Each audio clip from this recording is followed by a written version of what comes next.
نحمده ونصلي على رسوله الكريم اما بعد فاعوذ بالله من الشيطان الرجيم بسم الله الرحمن الرحيم رب اشرح لي صدري ويسر لي امري واحلل عقدة من لساني يفقهوا قولي۔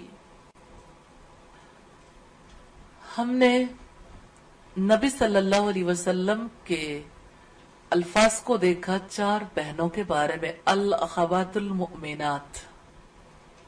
ان 4 بہنوں میں سے ایک نبی صلی اللہ علیہ وسلم کے عقد میں تھی۔ آج دوسری بہن کا تذکرہ ہم دیکھیں گے جن کا نام سیدہ ام فضل لبابہ ہلالیہ رضی اللہ تعالی عنہا تھا۔ سیدہ ام فضل سیدنا عباس رضی اللہ تعالی عنہ کی زوجہ تھی، جو کہ آپ کے چچا تھے۔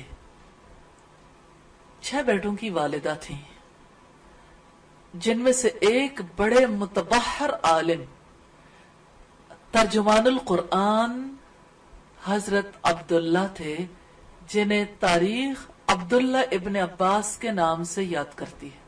ان کی والدہ ام الفضل کے حوالے سے ہم دیکھتے ہیں کہ ان کا نام لبابہ تھا، والد کا نام حارث اور والدہ کا نام ہند بنت عوف ہے۔ ان کی والدہ ہند بنت عوف کے حوالے سے ہم زیادہ ڈیٹیلز تو بعد میں دیکھیں گے انشاءاللہ تعالی، لیکن یہاں پر حضرت ام الفضل سے پہلے ان کی والدہ کے کردار کو ضرور دیکھیں گے۔ اگر آپ یہ دیکھنا چاہیں کہ کسی ساس کو کیسا ہونا چاہیے، کون سی ساس دنیا میں بہت خوش نصیب تھی، تو خوش نصیب ساسوں میں جیسے ام رومان تھی، ایسے ہی ہند بنت عوف بھی تھی، کیونکہ رسول اللہ صلی اللہ علیہ وسلم ان کے بھی داماد تھے کہ آپ صلی اللہ علیہ وسلم کی 1 سے زائد بیویاں تھیں۔ تو یہ نبی صلی اللہ علیہ وسلم کے ساتھ ایک اور رشتہ رکھتی تھیں، ام الفضل کے رسول اللہ صلی اللہ علیہ وسلم کی بیوی کی بہن تھیں، جسے ہماری زبان میں سالی کہا جاتا ہے۔ تو یوں آپ صلی اللہ علیہ وسلم کے بہت کلوز تھی، اور ان کی والدہ رسول اللہ صلی اللہ علیہ وسلم کی ساس تھی۔ لیکن نامی گرامی افراد جو اللہ تعالیٰ کے یہاں بڑا مقام رکھتے تھے، جن میں حضرت عباس تھے، ان کی بیوی ام الفضل تھی، لیکن حضرت حمزہ کی بیوی جن کے بارے میں ہم پہلے پڑھ چکے ہیں، سیدہ اسما، وہ ان کی بہن تھی۔ اسی طرح سے ام الفضل کی ایک بہن سیدہ میمونہ تھی، اور پھر اسی طرح ہم دیکھتے ہیں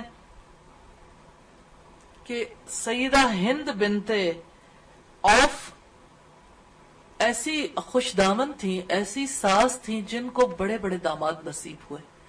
یعنی اب دیکھیں کسی کی خوش نصیبی کے کیا کہنے کہ اس کی ہر بیٹی کا شوہر ایک خاص رتبہ، ایک خاص مقام رکھتا ہے۔ مثال کے طور پر جیسے سیدہ اسما بنت امیس کے حوالے سے ہم دیکھتے ہیں، حضرت حمزہ کی وائف تھی، بعد میں حضرت ابوبکر صدیق کی، تو ہند تو حضرت ابوبکر صدیق کی بھی ساس تھی، رسول اللہ کی بھی ساس اور حضرت ابوبکر صدیق کی بھی۔ یعنی اگر اس اعتبار سے دیکھیں تو ان کے سارے ہی داماد اسلام کے لیے بہت بڑی خدمات سر انجام دینے والے تھے، الحمدللہ۔ سیدنا عباس بن عبد المطلب جو کہ حضرت ام الفضل کے شوہر تھے، ان کے پہلے بیٹے فضل کے نام پر ہی ان کی کنیت تھی، یعنی ام فضل، اور دوسرے بیٹے کا نام عبداللہ تھا، یہ عبداللہ ابن عباس تھے۔ تیسرا بیٹا عبید اللہ تھا، جسے فقیہ ہونے کا اعزاز حاصل تھا۔ چوتھے بیٹے کا نام معبد تھا، 5ویں کا نام قسم، اور چھٹے بیٹے کا نام عبد الرحمن تھا۔ سیدہ ام فضل لبابہ ہلالیہ کے بارے میں بڑی خاص بات ہے، سیدہ خدیجہ کے بعد انہیں اسلام قبول کرنے کا شرف حاصل ہوا، یعنی خواتین میں سے یہ دوسرے نمبر پر ہے۔ تو آپ اندازہ کر سکتے ہیں کہ ان کا مقام رسول اللہ کی نگاہ میں بھی کیسا ہوگا، اور آپ یہ بھی اندازہ کر سکتے ہیں کہ ان کے دل میں اسلام کی کیسی محبت ہوگی۔ یعنی بہت مشکل دور میں انہوں نے اسلام قبول کیا تھا. تو حضرت ام فضل کے بارے میں ہم نے دیکھا کہ انہیں ابتدائی دور میں اسلام قبول کرنے کا شرف حاصل ہوا، جس کی وجہ سے انہیں انتہائی مشکلات برداشت کرنی پڑی. کوئی دور ایسا تھا کہ جہاں ام فضل خواتین کی سردار سمجھی جاتی تھی اور حضرت عباس مردوں کے سردار سمجھے جاتے تھے. پھر جب انہوں نے اسلام قبول کر لیا تو وہ دور بھی آیا کہ جب حضرت عبداللہ ابن عباس نے کہا، اور اس آیت کے ریفرنس سے کہ اس آیت کی مراد دراصل کون لوگ ہیں. یہ آیت جب نازل ہوئی، وَمَا لَكُمْ لَا تُقَاتِلُونَ فِي سَبِيلِ اللَّهِ وَالْمُسْتَضْعَفِينَ مِنَ الرِّجَالِ وَالنِّسَاءِ وَالْوِلْدَانِ الَّذِينَ يَقُولُونَ رَبَّنَا أَخْرِجْنَا مِنْ هَذِهِ الْقَرْيَةِ الظَّالِمِ أَهْلُهَا وَاجْعَل لَّنَا مِن لَّدُنكَ وَلِيًّا وَاجْعَل لَّنَا مِن لَّدُنكَ نَصِيرًا. آخر کیا وجہ ہے کہ تم اللہ کی راہ میں ان بے بس مردوں، عورتوں اور بچوں کی خاطر نہ لڑو جو کمزور پا کر دبا لیے گئے اور فریاد کر رہے ہیں کہ اللہ ہم کو اس بستی سے نکال جس کے باشندے ظالم ہیں، اور اپنی طرف سے ہمارا کوئی حامی اور مددگار پیدا کر دے. یہ سورہ نساء کی آیت نمبر 75 ہے. امام بخاری نے عبید اللہ کے حوالے سے یہ روایت اپنی صحیح میں نقل کیا. وہ کہتے ہیں کہ میں نے عبداللہ ابن عباس کو یہ فرماتے سنا، کنت انا و امی من المستضعفین من الرجال والنساء، میں اور میری والدہ مردوں اور عورتوں میں سے کمزور اور ناتواں تھے. تو سیدنا ابن عباس نے اسی موقع پر یہی آیت تلاوت کی تھی کہ اس آیت کا مصداق ہم ہے کہ ہم بھی ان لوگوں میں سے تھے.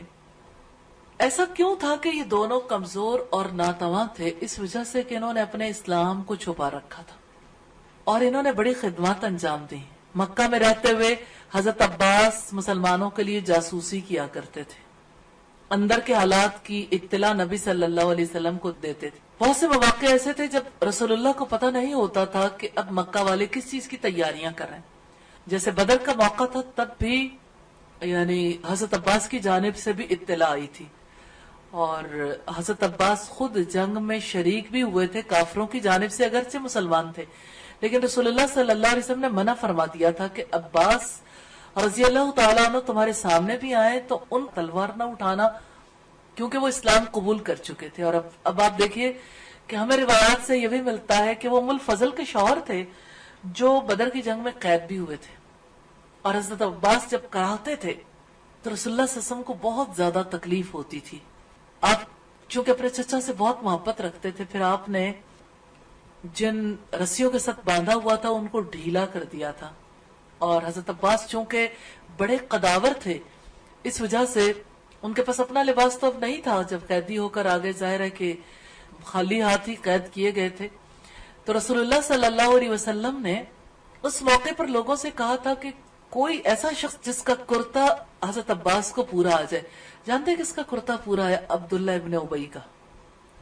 اور عبداللہ ابن ابی کا کرتا جب حضرت عباس کو ملا تو رسول اللہ صلی اللہ علیہ وسلم اتنے احسان شناس تھے کہ جس وقت اس کا انتقال ہوا اور ان کے بیٹے عبداللہ نے کہا کہ آپ اپنا کرتا عنایت فرمائیے، تو آپ صلی اللہ علیہ وسلم نے اپنے چچا عباس کے کرتے کے بدلے میں وہ کرتا عنایت فرمایا. اور آپ صلی اللہ علیہ وسلم کے دل میں عبداللہ ابن ابی کے لیے پھر بھی سافٹ کارنر آ جاتا تھا، تو اس احسان کی وجہ سے کہ جیسے آپ نماز جنازہ پڑھانے کے لیے کھڑے ہوئے تو حضرت عمر نے کہا کہ اس رئیس المنافقین کی نماز جنازہ آپ پڑھائیں گے، تو آپ صلی اللہ علیہ وسلم مسکرا دیے. تو اللہ تعالیٰ کی جانب سے یہ آیات نازل ہوئی کہ تم ان کے لیے استغفار کرو یا نہ کرو، تم 70 بار بھی استغفار کرو گے تو میں انہیں معاف نہیں کروں گا. تو رسول اللہ نے فرمایا تھا میں 70 بار سے زیادہ کر لوں گا. یعنی آپ کی رحمت اور شفقت بھی ہے، اور یہ کہ آپ جانتے تھے اللہ کا جو فیصلہ اس کو پورا بھی کیا اور انجام بھی جانتے تھے. آپ کو عبداللہ ابن ابی پہ بہت زیادہ تلخی بھی تھی جس وقت واقع افک پیش آیا اس موقع پر بھی، اور پھر جیسے جیسے ریشہ دوانیاں کرتا تھا. ایک بار عبداللہ ابن ابی کے بیٹے عبداللہ نے کہا کہ اے اللہ کے رسول مجھے اجازت دے تو میں اس شخص کا سر قلم کر دوں، یعنی اپنے باپ کی گردن اتار دوں. تو آپ نے فرمایا نہیں، لوگ کہیں گے کہ محمد اپنے ہی ساتھیوں کا گلا کاٹ کر پھینک دیتا ہے، یعنی وہ قتل کر دیتا اپنے ساتھیوں کو، میں ایسا نہیں کروں گا. تو میں اس وقت ساری بات سنانے کا مقصد یہ ہے کہ یہ حضرت عباس ہیں. حضرت عباس کا اسلام قبول کرنا، پھر ان کا آنا، پھر ان کو کرتا پہنانا، عبداللہ ابن ابئی کا، پھر عبداللہ ابن ابئی کے ساتھ رسول اللہ کا معاملہ، اس کی ڈیتھ تک، اور کتنی دور تک کا یہ سلسلہ ہے.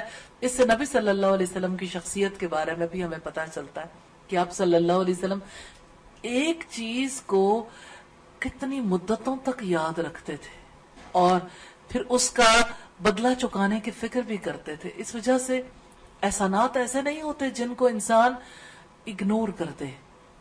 اس احسان کا بدلہ چکانے کی بھی فکر کرنی چاہیے. اور رشتہ داریوں میں اب دیکھیں کہ چچا کی رشتہ داری ہے، باپ کی نہیں.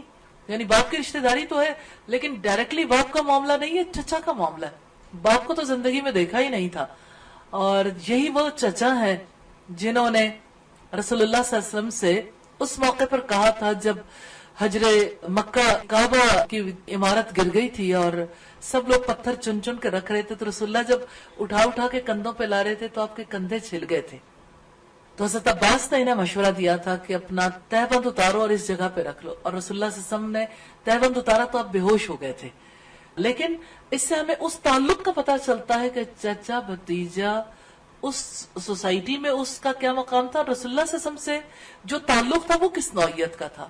تو ابو لہب رسول اللہ صلی اللہ علیہ وسلم کی بہت زیادہ دشمنی کرتا تھا، لیکن حضرت عباس بے حد رسول اللہ صلی اللہ علیہ وسلم سے محبت کرتے تھے. اور آپ کا سارا گھرانا، اور آپ کو یہ بھی یاد ہوگا یہی ام فضل ہیں لبابہ ہلالیہ رضی اللہ تعالی عنہ، جن کا بیٹا عبداللہ ابن عباس اپنی خالہ میمونہ کے پاس جاتے ہیں. اور وہ حدیث آپ نے یقیناً سن رکھی ہوگی کہ وہ ایک رات اپنی خالہ کے پاس گئے تو انہوں نے دیکھا کہ اللہ کے رسول اور ان کی خالہ اس رخ پہ لیٹے ہوئے ہیں، تو وہ پائنتی کی طرف لیٹ گئے.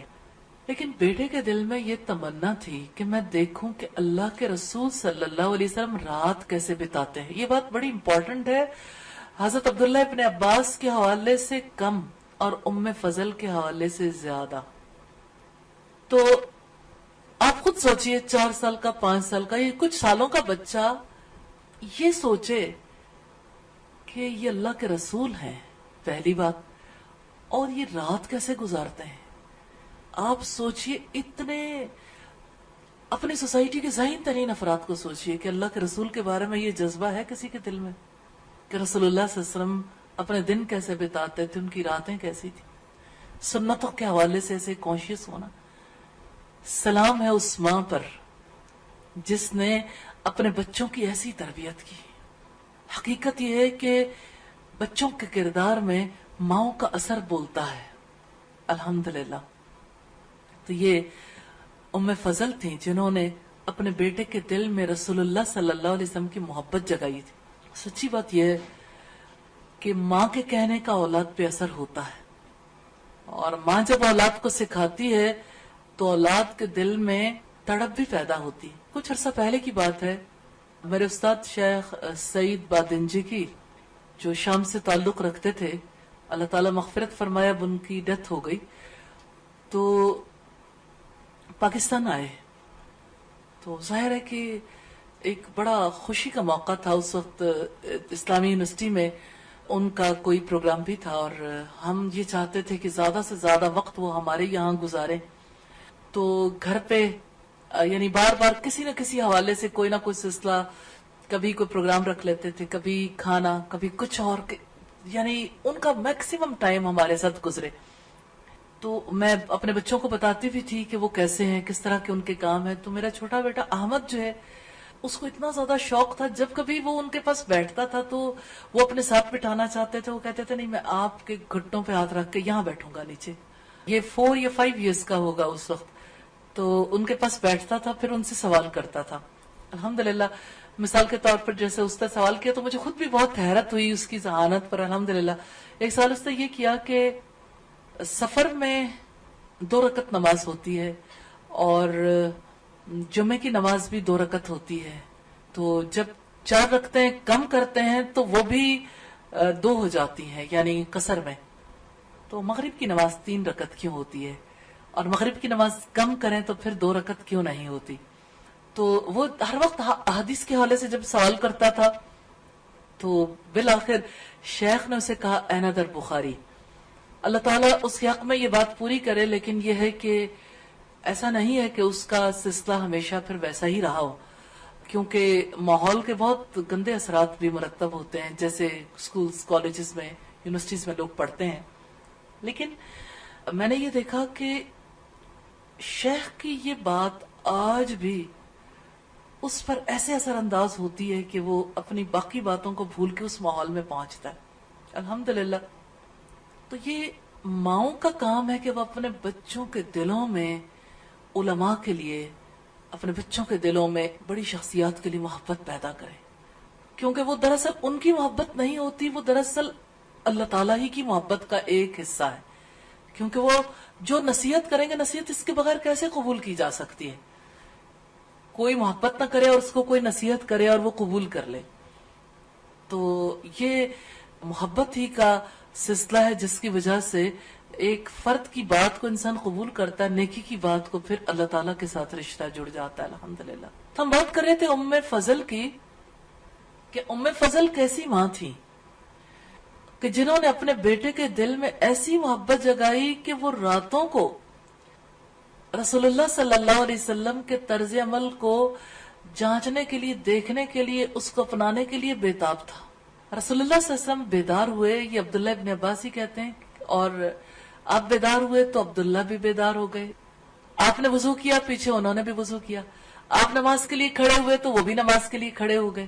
جب وہ نماز کے لیے کھڑے ہو گئے تو بائیں طرف کھڑے ہو گئے. تو آپ صلی اللہ علیہ وسلم نے پیار سے ان کا کان پکڑا اور ان کو پکڑ کر اپنی دائیں طرف کر دیا، کہ جب جماعت ہوتی ہے تو اس میں اگر دو لوگ ہوں تو دائیں طرف کھڑے کرتے ہیں، امام کے دائیں طرف ہوتا ہے جو مقتدی ہوتا ہے. تو یہی عبداللہ ابن عباس ہیں، ان کی اس روایت کو بھی قبول کیا گیا جو 5 برس کی عمر میں انہوں نے روایت کی، حدیث کی روایت کرتے تھے. حالانکہ آپ جانتے ہیں کہ حدیث کی روایت کو قبول کرنے کے لیے بڑا کڑا سٹینڈرڈ ہے، بہت زیادہ یعنی چیزوں کو پرکھا جاتا ہے. تو یہ جس کی ماں ام فضل، جس کی خالہ ام المومنین، اور جس کے خالو رسول اللہ صلی اللہ علیہ وسلم، اور دوسری طرف ان کا رشتہ رسول اللہ صلی اللہ علیہ وسلم سے کیا تھا؟ رسول اللہ صلی اللہ علیہ وسلم کے چچا زاد بھائی تھے. اور پھر جس کی نانی ہند بنت عوف تھیں، اور پھر ان کے کتنے رشتے تھے. یعنی اگر ان کے رشتہ داریاں دیکھیں ام فضل اور ان کے بچوں کی، تو حضرت ابوبکر صدیق کے ساتھ رشتہ داری ہے، حضرت حمزہ کے ساتھ رشتہ داری ہے، پھر اسی طرح سے رسول اللہ صلی اللہ علیہ وسلم کے ساتھ ایک تعلق ہے. حضرت عباس کے ساتھ تعلق کی وجہ سے خود رسول اللہ صلی اللہ علیہ وسلم کے ساتھ اتنا گہرا یعنی تعلق ہے. شجرہ نسب آپ کا اور رسول اللہ صلی اللہ علیہ وسلم کا شجرہ نسب ایک ہے. الحمدللہ. تو یوں یعنی ان ساری باتوں کے باوجود جو ماں کا کردار ہے وہ بہت نمایاں نظر آتا ہے. الحمدللہ. تو یہ اس وجہ سے ہم حضرت ام فضل کی طرف ہی واپس آتے ہیں کہ سیدہ ام فضل کی زندگی کیسی تھی. یہ وہ وقت تھا کہ جب حضرت ام فضل اور ان کے بیٹے دونوں ہی ضعیف لوگوں میں شمار ہو گئے، بے بس، کمزور اور ناتواں لوگوں میں. سیدہ ام فضل ان لوگوں میں سے تھیں جن کے گھر پر رسول اللہ صلی اللہ علیہ وسلم تشریف لے جایا کرتے تھے. اور کیوں نہ جاتے، آپ کے چچا کا گھر تھا، اور پھر آپ کی بیوی کے حوالے سے بھی رشتہ داری تھی. دوپہر کے وقت آپ وہاں سو جاتے.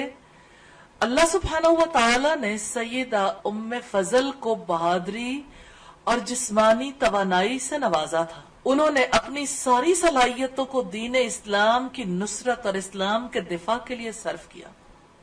ان کا ایک خاص کردار اس اعتبار سے بھی تھا کہ وہ نبی کریم صلی اللہ علیہ وسلم کے خلاف لگائی بجھائی کرنے والی خاتون ام جمیل اور اس کے شوہر ابو لہب کے مقابلے میں اپنی تمام صلاحیتوں کو بروئے کار لائیں. ایک اور حوالے سے میں ام فضل کے گھرانے کی حیثیت کو آپ کے سامنے رکھنا چاہتی ہوں، کیونکہ اگر اس ماحول میں جا کے دیکھیں اور ان سارے تعلقات کے دائروں میں دیکھیں تو کیفیت فرق ہو جاتی ہے. ابو لہب اور حضرت عباس آپس میں بھائی تھے، تو ام جمیل اور ام فضل کا آپس میں کیا تعلق بنا؟ دیورانی جٹھانی. آپ جانتے ہیں کہ یہ رشتہ داریاں ایسی ہوتی ہیں جس میں لوگ یا تو اکٹھے ہو جاتے ہیں یا یہ ہے کہ مخالف مقاصد کے لیے پھر ڈٹ جاتے ہیں. تو ام فضل نے حق کو پہچان لیا تھا. ام جمیل اگر رسول اللہ کے خلاف لگائی بجائی کرتی تھی تو یہ سینہ سفر ہو جاتی تھی ام فضل رسول اللہ صلی اللہ علیہ وسلم کے دفاع کے لیے. الحمدللہ. تو آپ اس خوش نصیب گھرانے کو دیکھیے. آپ صلی اللہ علیہ وسلم اس گھرانے میں تشریف لاتے ہیں جیسے آپ حضرت ابوبکر صدیق کے گھرانے میں تشریف لے جاتے تھے. اسی طرح اپنے چچا کے گھر رشتہ داریاں نبھانا محمد صلی اللہ علیہ وسلم سے بڑھ کر کون جان سکتا. تو آپ رشتہ داری بھی نبھاتے تھے, وہ رشتہ داری جو خون کی رشتہ داری تھی لیکن ایمان کی رشتہ داری بھی تھی. آپ کی ایک اعتبار سے سسرالی رشتہ داری بھی تھی. تو آپ صلی اللہ علیہ وسلم کا وہاں پہ آنا, ان کے گھر پہ ٹھہرنا اس گھرانے کے افراد کو کتنا زیادہ مطمئن اور خوش کرتا ہوگا, لیکن برکتیں آپ کے ساتھ قدم رنجہ فرماتی تھی. اور اس طرح سے اس گھرانے کے لوگ نبی صلی اللہ علیہ وسلم کی صحبت سے فیض یاب ہوتے تھے. آپ کے پاس جب آپ بیٹھتے ہوں گے کیسی بات چیت ہوتی ہوگی, کبھی کھانا کھاتے ہوں گے, کبھی ایک دوسرے کے ساتھ خاندانی حالات پر بات چیت ہوتی ہوگی, کبھی ایمانی صورتحال پر, کبھی دشمنوں کے معاملات پر, کبھی ام جمیل کی لگائی بجھائی پر بھی, کبھی ابی لہب کی زیادتیوں پر بھی, اور کس طرح سے حضرت عباس بھی رسول اللہ صلی اللہ علیہ وسلم کی مدد کے لیے سینہ سفر ہو جاتے تھے. تو یہ پورا گھرانہ ہی ایسا تھا کہ جہاں آپ صلی اللہ علیہ وسلم کی ایمانی وابستگی بھی تھی لیکن جذباتی وابستگی بھی تھی. جیسے حضرت عبداللہ ابن عباس جو ام فضل کے بیٹے تھے, ان کے بارے میں رسول اللہ صلی اللہ علیہ وسلم نے دعا کی تھی, اللہم علمہ الکتاب, اللہ اسے کتاب کا علم نصیب فرمانا, کیونکہ حرص بہت تھی ان کے اندر. تو ام فضل کا دل کیسے باغ باغ ہو جاتا ہوگا اپنے بیٹے کے لیے دعائیں سن کے, اور اپنے گھرانے کے لیے رسول اللہ صلی اللہ علیہ وسلم کے احساسات اور جذبات کو دیکھ کے اور آپ کی کیئر کو دیکھ کے. الحمدللہ ہم یہ سب باتیں اس لیے دیکھ رہے ہیں کہ اس گھرانے کی تربیت میں نبی صلی اللہ علیہ وسلم کا ایک اہم کردار تھا. یعنی خود ام فضل کی ٹریننگ میں بھی, اور اپنے چچا حضرت عباس کے حوالے سے بھی, اور حضرت عبداللہ ابن عباس جو ام فضل کے بیٹے تھے ان کے لیے خصوصاً. رسول اللہ صلی اللہ علیہ وسلم کے غلام ابو رافع کا بیان ہے کہ میں عباس بن عبد المطلب کا غلام تھا. اسلام ہم تک پہنچا تو میں نے اسلام قبول کر لیا اور ام فضل نے بھی اسلام قبول کرنے کی سعادت حاصل کر لی. سیدنا عباس نے بھی اسلام قبول کر لیا لیکن وہ اپنی قوم سے خوفزدہ تھے. وہ اپنے مسلمان ہونے کو صیغہ راز میں رکھے ہوئے تھے. اللہ کا دشمن ابو لہب جنگ بدر سے پیچھے رہ گیا. اپنی جگہ اس نے آس بن ہشام بن مغیرہ کو جنگ بدر میں شامل ہونے کے لیے بھیجا. وہ لوگ اسی طرح کیا کرتے تھے, جو خود جنگ میں شریک نہیں ہوتا تھا وہ اپنی جگہ کسی دوسرے کو شریک ہونے کے لیے بھیج دیتا. جب ہمیں یہ اطلاع پہنچی کہ جنگ بدر میں لشکر اسلام کو فتح نصیب ہوئی تو اللہ نے ابو لہب کو ذلیل و خوار کیا. ہمارے حوصلے بلند ہو گئے, ہم اپنے آپ کو پہلے سے زیادہ توانا محسوس کرنے لگے. لشکر اسلام کی فتح سے ہماری عزت اور وقار میں خاطر خواہ اضافہ ہوا. صحیح بخاری کی کتاب التفسیر کی روایت ہے 4588 نمبر پر. ایک واقعہ جو ابو رافع بیان کرتے ہیں وہ بڑا امپورٹنٹ ہے. ابو رافع پیالے بنانے کا کام کیا کرتا تھا, اور زمزم کا جو حجرہ تھا وہاں پر یہ بیٹھ کر پیالے بنانے کے کام کیا کرتے تھے. میں آپ سے سوال کرنا چاہتی ہوں, زمزم کے حجرے میں پیالوں کا کیا کام تھا؟ انہی پیالوں میں لوگ زمزم پیتے تھے. یعنی وہ پیالے بناتے تھے تاکہ لوگ جو ہے وہ پانی انہی پیالوں میں پینے کے قابل ہو سکے. ممکن ہے کچھ اور کام بھی کر سکتے ہوں. کہتے ہیں کہ میں وہاں بیٹھا اپنے کام میں مشغول تھا, میرے پاس ام فضل تشریف فرما تھی. ام فضل ابو رافع کے پاس کیوں بیٹھی تھی؟ غلام تھے.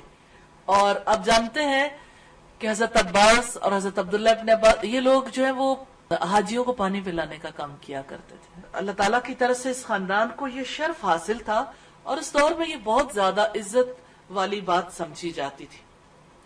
کہتی ہے کہ اچانک ابو لہب چلتا ہوا آیا اور ہمارے پاس بیٹھ گیا. وہ بیٹھا ہوا تھا کہ لوگوں نے کہا یہ دیکھو ابو سفیان بن حارث آیا. ابو لہب نے ابو سفیان کو اپنے پاس بلایا، اس سے کہنے لگا سناؤ کیا خبر لائے ہو؟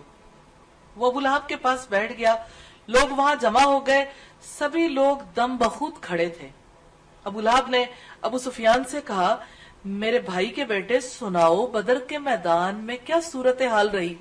کہنے لگا کیا بتاؤں، جب ہم میدان جنگ میں اترے ہمارے مد مقابل مسلمانوں نے ہماری گردنوں کو دبوچ لیا، پھر انہوں نے ہمارے افراد کو جس طرح چاہا قتل کیا، دیکھتے ہی دیکھتے انہوں نے لاشوں کے ڈھیر لگا دیے، جسے چاہا اسے گرفتار کیا، ہم ان کے سامنے بے بس ہو گئے۔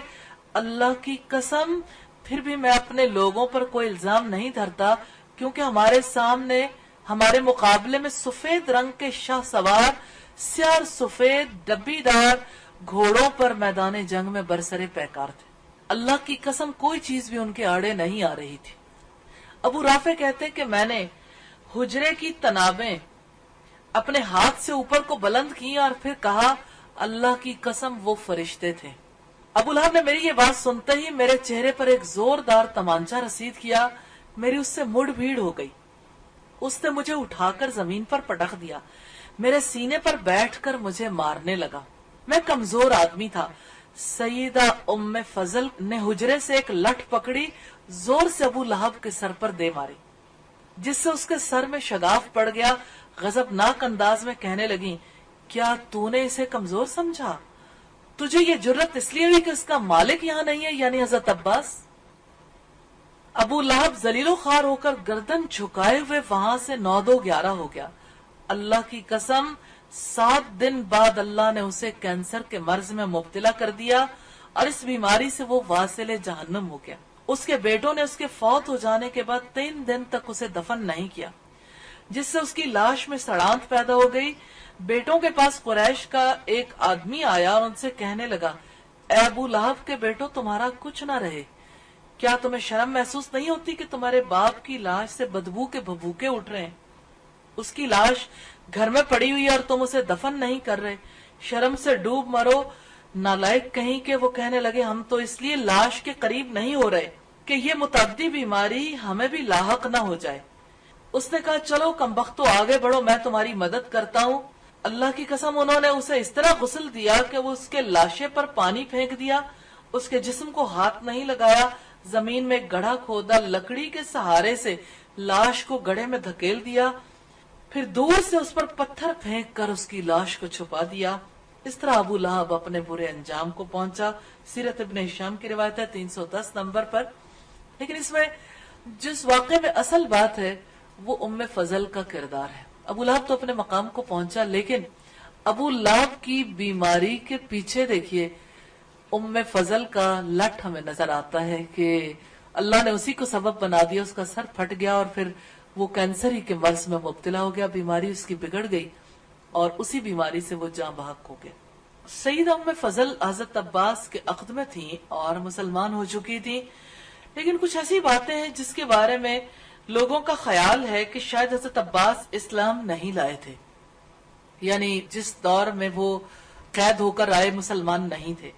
اس کے لیے کچھ دلائل دینے اس حوالے سے ضروری ہیں کہ ام فضل کا کردار نمایاں نہیں ہوتا جب تک سیدنا عباس کے بارے میں یہ واضح نہیں ہو جاتا کہ آیا وہ مسلمان ہو گئے تھے یا نہیں، کیونکہ ظاہر ہے کہ ایک گھرانہ ہے نا، جس گھرانے کے اندر ہم ایک کردار کو دیکھ رہے ہیں سیدہ ام فضل کے کردار کو، تو ایک عورت کیا ایک کافر شوہر کے ساتھ رہ رہی تھی؟ کیا اس عورت کا اس کے ساتھ رہنا درست تھا؟ تو اس وقت تک ایسے احکامات تو موجود نہیں تھے، لیکن کیا اس کے اثرات ان پر پڑے تھے؟ کیا وہ دونوں باہمی ہمانگی کے ساتھ محبت کے ساتھ جی رہے تھے تو کفر اور اسلام اکٹھے رہ سکتے ہیں؟ اس لیے اس بارے میں دیکھنا ضروری ہے کہ حضرت عباس آیا مسلمان ہوئے تھے یا نہیں۔ عقبہ ثانیہ کے موقع پر کچھ لوگ مدینہ منورہ سے رسول اللہ سے ملنے کے لیے آئے تو سیدنا عباس رسول اللہ کے ساتھ تھے، تاکہ انصار سے اپنے بھتیجے کے حق میں اس بات کی تائید حاصل کر لیں کہ جب وہ ہجرت کر کے مدینہ منورہ جائیں تو وہ لوگ آپ کی بھرپور مدد کریں گے۔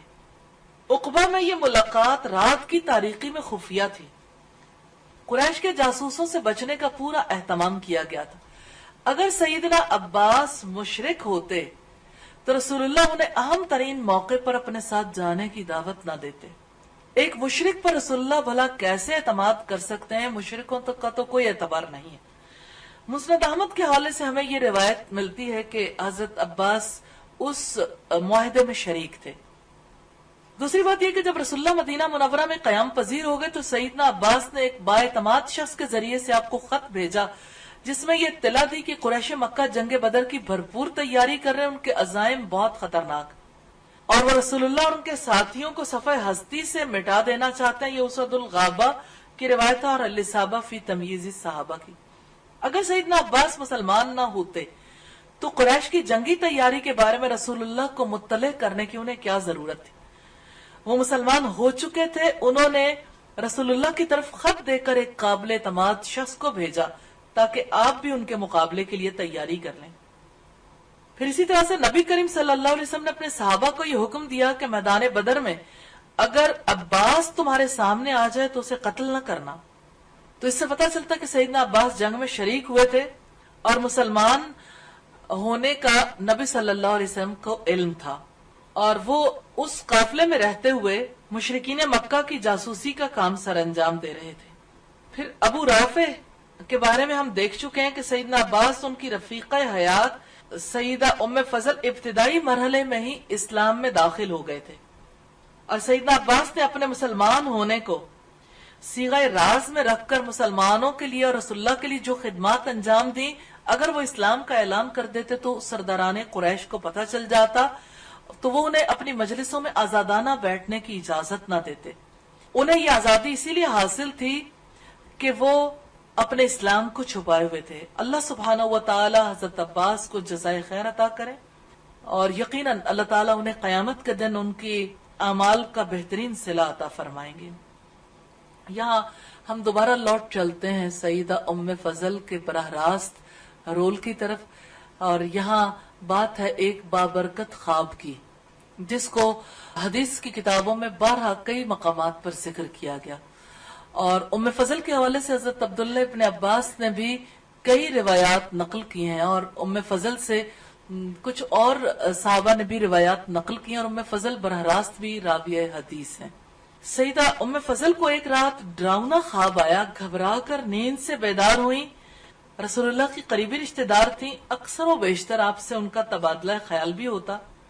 جب بھی ان کے دل میں کوئی ایسا اضطراب پیدا ہوتا جس کو برداشت کرنا دشوار ہوتا تو وہ رسول اللہ سے اس کا تذکرہ کرتی تھی. ایک دفعہ انہوں نے ارادہ کیا اپنا خواب رسول اللہ کو بتا کے تعبیر پوچھ لیں. اس غرض سے رسول اللہ کے پاس آئیں. عرض کیا مجھے خواب میں یہ نظر آیا کہ آپ کے جسم مبارک کا ایک حصہ میرے گھر میں پڑا ہوا ہے. میں تو یہ منظر دیکھ کر گھبرا گئی. آپ نے فرمایا گھبرانے کی کوئی بات نہیں، فاطمہ جو میری بیٹی ہے اس کے یہاں ایک بیٹا پیدا ہوگا جس کو آپ دودھ پلاؤ گے. تو یعنی وہ گوشت کے ٹکڑے کی تعبیر یوں آپ صلی اللہ علیہ وسلم نے دی.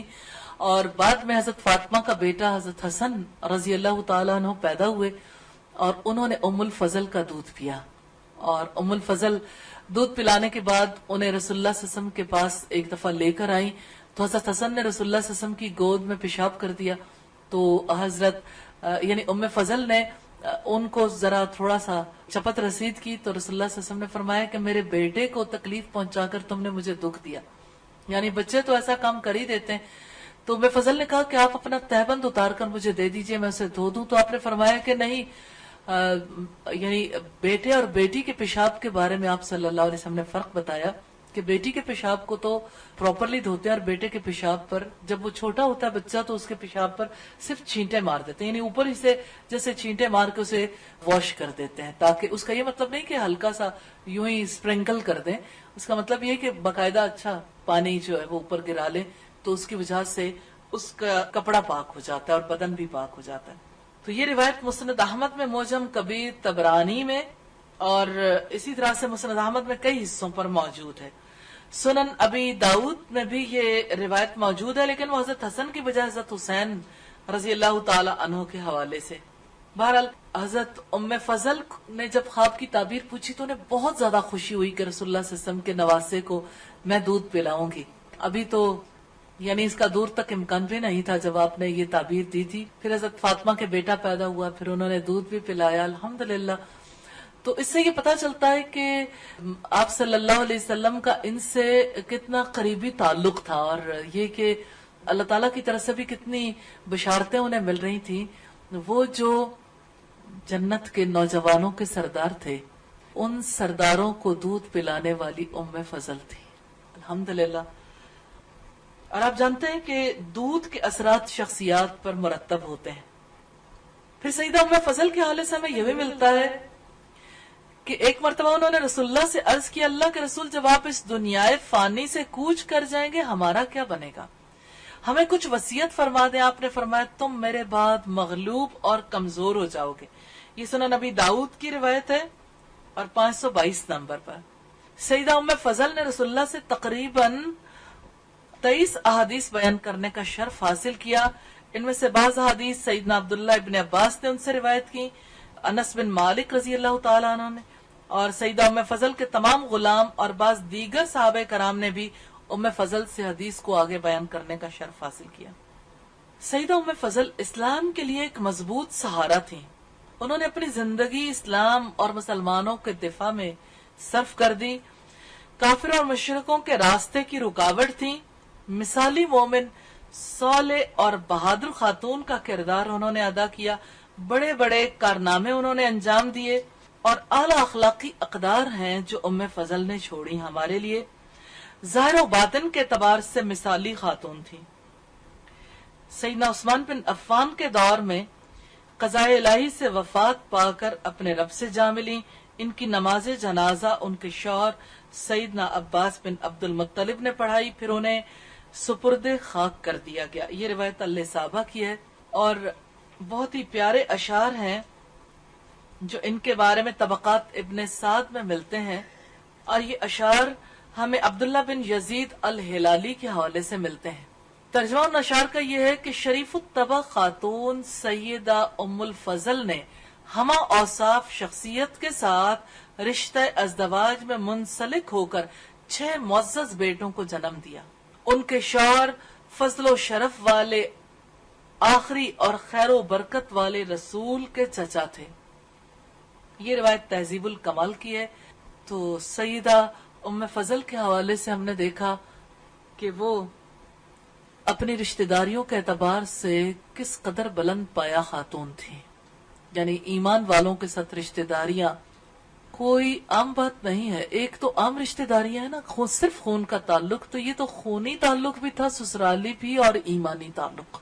الحمدللہ آپ صلی اللہ علیہ وسلم کی آمد ان کے گھر کی خیر و برکت میں اضافہ کرنے والی تھی. یعنی ان کے بچوں پر اثرات تھے محمد صلی اللہ علیہ وسلم کے. ان کے چچا رسول اللہ کے چچا اور ان کے شوہر اسلام لائے تھے. یہ اسلام لانے والی دوسری خاتون تھی. اور سیدہ ام فضل کے حوالے سے ہمیں یہ بہت اہم بات محسوس ہوتی ہے کہ ام جمیل جو کہ ان کی دیورانی یا جٹھانی تھی ان کی، ام جمیل کے رسول اللہ صلی اللہ علیہ وسلم کے خلاف پروپیگنڈے کو یہ توڑا کرتی تھی.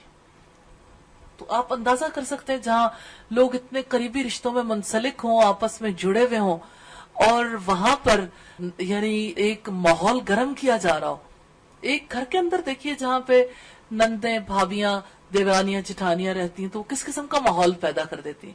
تو یہ ایک آئیڈیل دیورانی بھی تھی کہ جب رسول اللہ صلی اللہ علیہ وسلم کو انہوں نے اللہ کے رسول کے طور پر مان لیا، تسلیم کر لیا، تو ان کے دفاع کو اپنی ذمہ داری بنا لیا.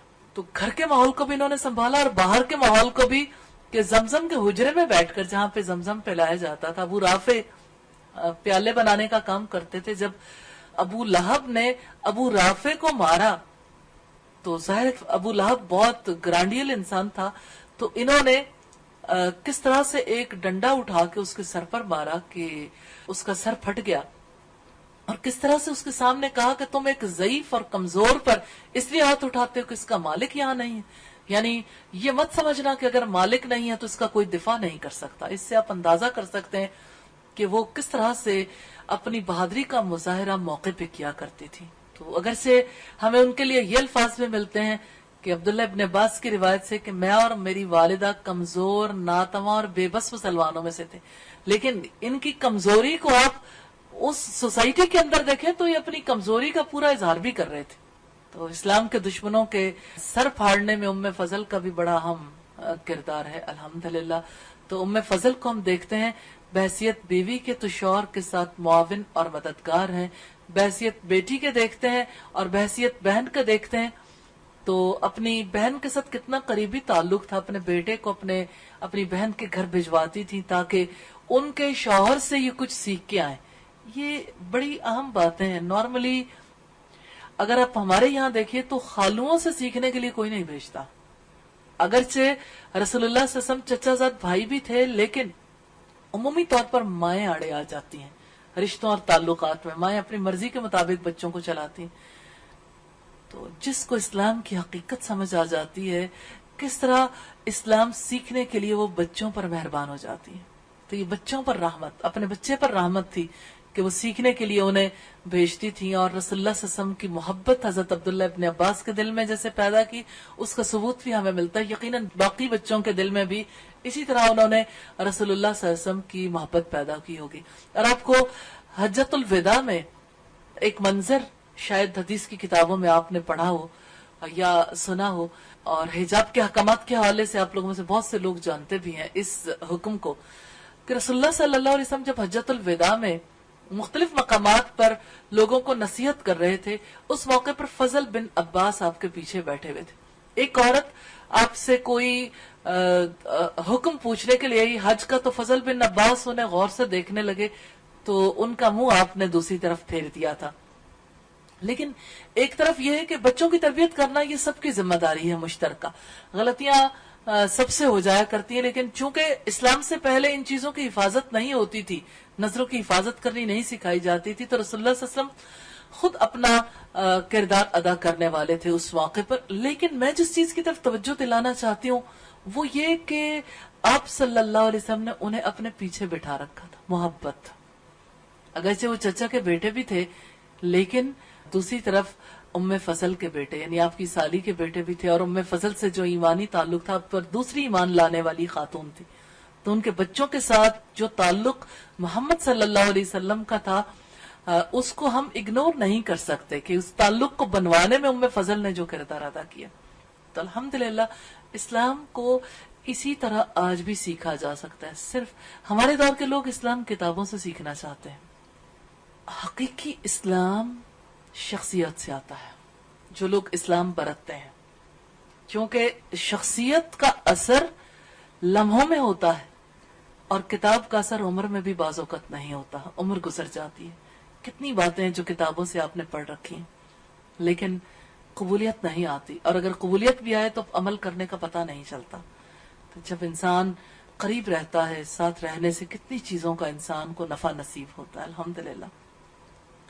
اب دیکھیے قریب رہنے والوں میں حضرت بلال بھی تھے، حبشی غلام تھے، حضرت ابوبکر صدیق نے آزاد کیا تھا، رسول اللہ صلی اللہ علیہ وسلم کے گھریلو امور انجام دیا کرتے تھے. پھر آپ نے حضرت بلال کے قدموں کی چاپ اپنے آگے آگے جنت میں سنی. یہ اسلام سیکھنے کی بات ہے کہ اسلام کس طرح سے سیکھتے ہیں. یقیناً قریب رہنے والے لوگ جب دیکھتے ہیں کہ کوئی کس طرح کی زندگی بسر کرتا ہے تو ان کے دلوں میں بھی اس کام کے لیے، اس صالح عمل کے لیے محبت پیدا ہوتی ہے. اس طرح سے صالحیت انسان سیکھتا ہے. اور ہم یہ دیکھتے ہیں کہ امام احمد بن حنبل کے بارے میں ایک صاحب کہتے ہیں کہ میں نے ان سے 20 برس آداب سیکھے، اخلاق اور آداب، اور پھر 30 برس علم حاصل کیا. پھر 30 برس. ہمارے یہاں لوگ سمجھتے ہیں اچھا 1 سال 1.5 سال، اور وہ بھی 1 گھنٹے کے لیے 2 گھنٹے کے لیے، بس ہمیں اسلام آ گیا. تو اسلام کو سیکھنا تبھی ممکن ہے جب انسان پریکٹیکلی سیکھے، ورنہ تو کتاب سے پڑھ کر تو ایسے ہی ہے جیسے کوئی ریسیپی پڑھ کے. میں نے ایک بہت ہی پیارا افسانہ پڑھا ایک دفعہ. بڑی اچھی اصلاحی کہانیاں بھی آتی ہیں مختلف میگزینز میں. تو ایک رسالہ جس کا نام بطول ہے، بچپن میں ہم اس سے پڑھ رہے تھے. تو اس میں اپن نیر بانو نے ایک کہانی لکھی تھی لائیو زندہ، یعنی جیسے اپنی کسی چیز کو سمجھانا چاہ رہی تھی کسی بارے میں. مجھے پوری سٹوری تو اس وقت یاد نہیں ہے لیکن یہ ضرور یاد ہے کہ انہوں نے بتایا کہ ہم کسی کے یہاں گئے تو بچی کھانا بنانے کی کوشش، رشتہ دیکھنے کے لیے یا ویسے گئے تو بچی جو ہے وہ کھانا بنانے کی کوشش کر رہی تھی. اس نے ہمیں پتا چلا کہ اس نے کالج آف ہوم اکنامکس سے پڑھا ہے اور اس نے امور خانہ داری میں بڑی ڈگری حاصل کی ہے. تو جب کھانا آیا تو ہم حیران و ششدر رہ گئے, یہ کس نوعیت کا کھانا ہے. تو میں نے بچی سے پوچھا کہ آپ نے کھانا کیسے بنایا. تو اس نے بتایا کہ میں کھانا بنا رہی تھی تو جب میں نے ریسیپی جو ہے وہ یعنی اس کے مطابق بنانا شروع کیا تو پیج الٹ گیا, تو اگلے پیج پہ کسی اور چیز کی ریسیپی تھی. اور ریلی اسلام کو برتتے ہوئے بھی ایسے ہی پیج الٹ جاتے ہیں. یعنی لوگ اپنی مرضی کے مطابق, پھر اپنے فہم کے مطابق, اپنے پرسپشن کے مطابق اسلام کا ایک نیا ورژن اختیار کر لیتے. اس دور میں لوگوں کے اندر جو حقیقی اسلام تھا وہ اس لیے کہ وہ رسول اللہ سے سیکھتے تھے, ایک ماحول کے اندر رہ کے, گرین ہاؤس کے اندر رہ کے اسلام کو سیکھتے تھے, اور وہ ایک دوسرے سے نہیں, خود رسول اللہ صلی اللہ علیہ وسلم سے, تاکہ کسی قسم کی غلطی کا امکان نہ رہے. اور اب دیکھیں کہ لوگ انتظار کرتے رہتے تھے, جیسے ام فضل کہتی ہیں کہ کاش میں اپنے خواب کو پہلے پوچھ لیتی, کہ کاش میں اپنے خواب کو پہلے پوچھ لیتی, لیکن اپنی الجھنوں کا حل, اپنے جو بھی معاملات ہوتے تھے اس کا جواب رسول اللہ صلی اللہ علیہ وسلم سے لیتے تھے. کیا ام فضل حضرت عباس سے حل نہیں تلاش کر سکتی تھی؟ حضرت ابوبکر صدیق سے پوچھ لیتی. اچھا, حضرت عمر سے نہیں پوچھ سکتی تھی؟ کیا وہ رسول اللہ صلی اللہ علیہ وسلم کے تربیت یافتہ نہیں تھے؟ ان چیزوں پر ضرور غور کیا کریں کہ اصل رہنمائی کہاں سے ملنے والی. جب آپ اس چیز کو سمجھ جائیں گے تو آپ کے لیے اسلام کی حقیقت کھلنی شروع ہو جائے گی, پھر آپ حقیقی اسلام اپنانا شروع کریں گے انشاءاللہ. تو ہم نے ام فضل کے حوالے سے بہت سی چیزیں دیکھی ہیں الحمدللہ. ان کا زندہ مثالی کردار ایک سسرالی زندگی میں بھی, اور پھر یہ ہے کہ اپنی بہنوں کے خاندان میں بھی, اور اپنے بچوں کے حوالے سے بھی, اور یہ ہے کہ بچوں کو اسلام سکھانے میں بھی اور تعلقات نبھانے میں بھی. اللہ تعالیٰ سے دعا ہے اللہ تعالیٰ ان پر اپنی رحمتیں نازل فرمائے, انہیں اپنے جوار رحمت میں جگہ دے, اور اللہ تعالیٰ انہیں اپنے پاس اچھے مہمان کی صورت رکھیں اور ان کے درجات بلند فرمائے.